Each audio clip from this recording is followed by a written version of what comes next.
We saw its star at its rising and have come to do him homage.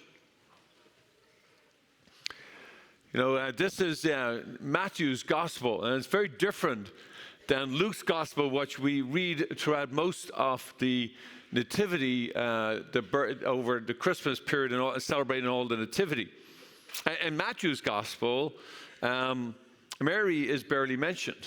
Mary has the angel appear in a dream, and that's pretty much all that we hear of Mary. And we hear all about Joseph and how he is in line of David, and he hears in a dream the angel appears to him, and he takes care of baby Jesus by making a run to Egypt to avoid King Herod. Matthew's gospel is oriented at a Jewish community to try and convert or convince the people that this really was the fulfillment of Scripture, that this is the Messiah. Oh, and by the way, then it kind of puts in there, this is also open to all non-Jews, because Jesus came to save all people. And thus we have the three kings. It only mentions Matthew's gospel. We have these three kings who are three magi. We traditionally see them as kings, but they would have been, probably came with more than three people. We say three because we see three gifts. We assume there was just three magi.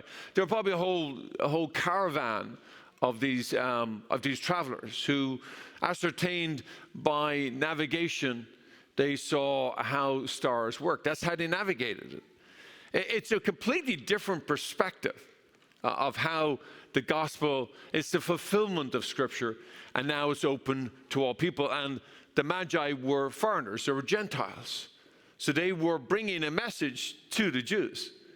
And even the Jewish leaders get called by a non-Jew leader, King Herod, to ascertain, well, where is this Messiah to be born? They tell them, and then the Gentiles go off to Bethlehem and not the Jewish leaders.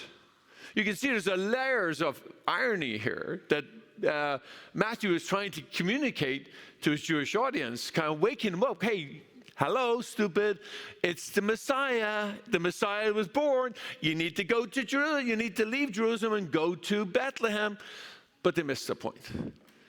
Why did they miss the point? It's because they're so rooted in their own belief, their own perspective. And that's so hard. And when we have sat in the same place for so long, it's hard to see things differently. Like if I was to do this now and I was to say, I would pick somebody on this side and say, I want you to switch seats and you go all the way over here and you guys sit all the way over here. You go like, hang on now. Like it's one thing talking about it, it's another thing doing it, right? Changing perspective, changing seats is a big deal. We get used to our perspective. We get used to seeing things a certain way. I mean, pretty much all of you sit the same seats every week. And when you change seats, you throw me off. You're going like, whoa, what are you doing? You should be over there. Right? I mean, we all do it, right?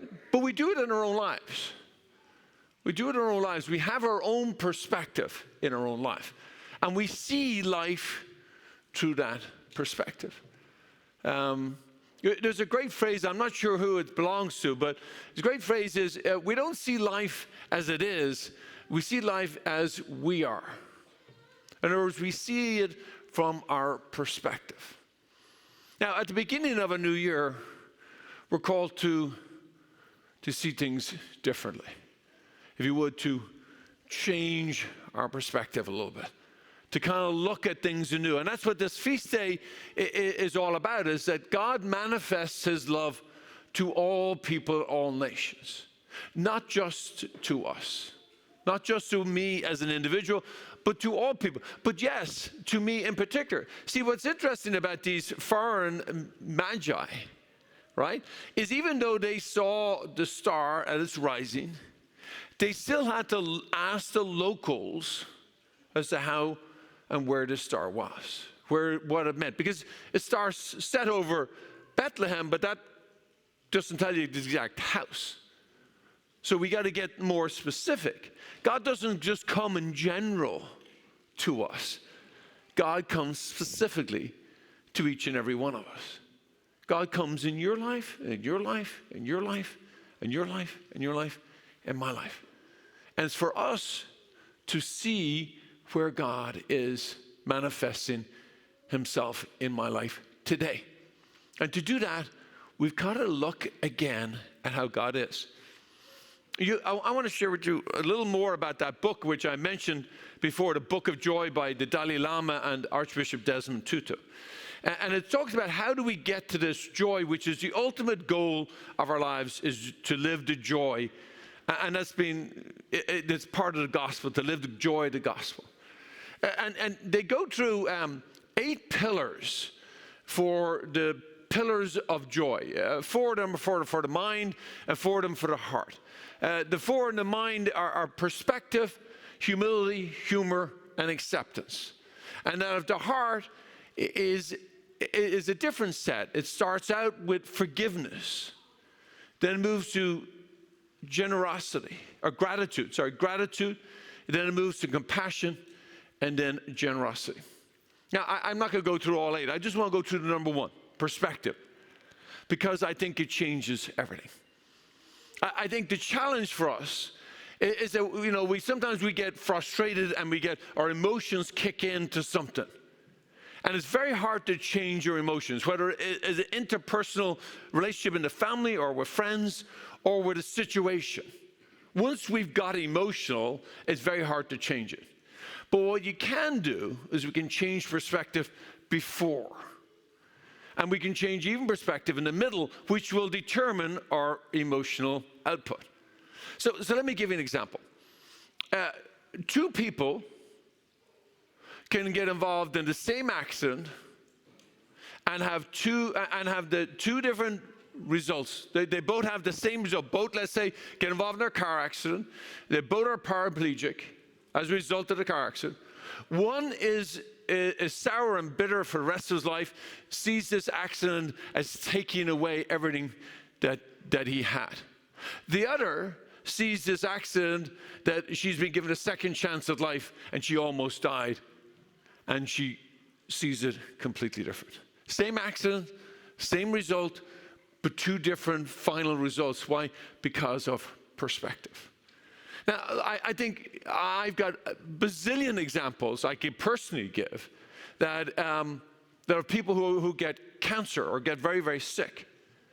And they go through a whole bout of chemo, and some get bitter and anger that they've ever had the cancer.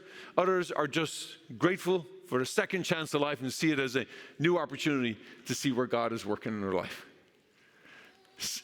The same thing, perspective is different. So what is it about this? What do we need to do? Well, the Dalai Lama says it really well in this book. Is that when we see something, we are seeing this from our singular perspective. When we look at something, it doesn't matter what it is that we're looking at it with only one single perspective. And that if we want to be less frustrated, less angry, less tumultuous because of what's happening, then we have to move, we have to get ourselves out of the perspective and look at it from a different angle. And then look at it at another angle. And then look at it at another angle. And then look at it at another angle, and now all of a sudden, I see Jesus. Before, I never saw Jesus. Why? Because I had my back to Jesus. I didn't see him. How could I? Because I had my perspective was outward facing, not inward facing. See, my friends, we've got to make the effort to change our perspective. And that's hard work. I'm not lying. But it's a whole lot easier to change your perspective than to change your emotion. So maybe this year, you've heard me talk about tiny habits, just taking one thing. So maybe this year we'll just take the one thing this year. And every time we get frustrated at something, that we're going to change your perspective. Look again. Move and move and move until we get a perspective. We go, now I see why people say that, or why that person is experiencing that. My friends, God is manifesting himself to us all the time. If we are not seeing it, it's because we have our back to Jesus. We're not seeing it because we're not looking from the right angle, the right perspective. We have to turn and keep turning until we see. This year, 2025, is a year of Jubilee. It's a year that we're meant to go on pilgrimage, at least in our mind and our heart, where we're called to look at things differently. Not just for our own life, but for the whole world, and to see the whole world as one single family, all with one God in one graced moment.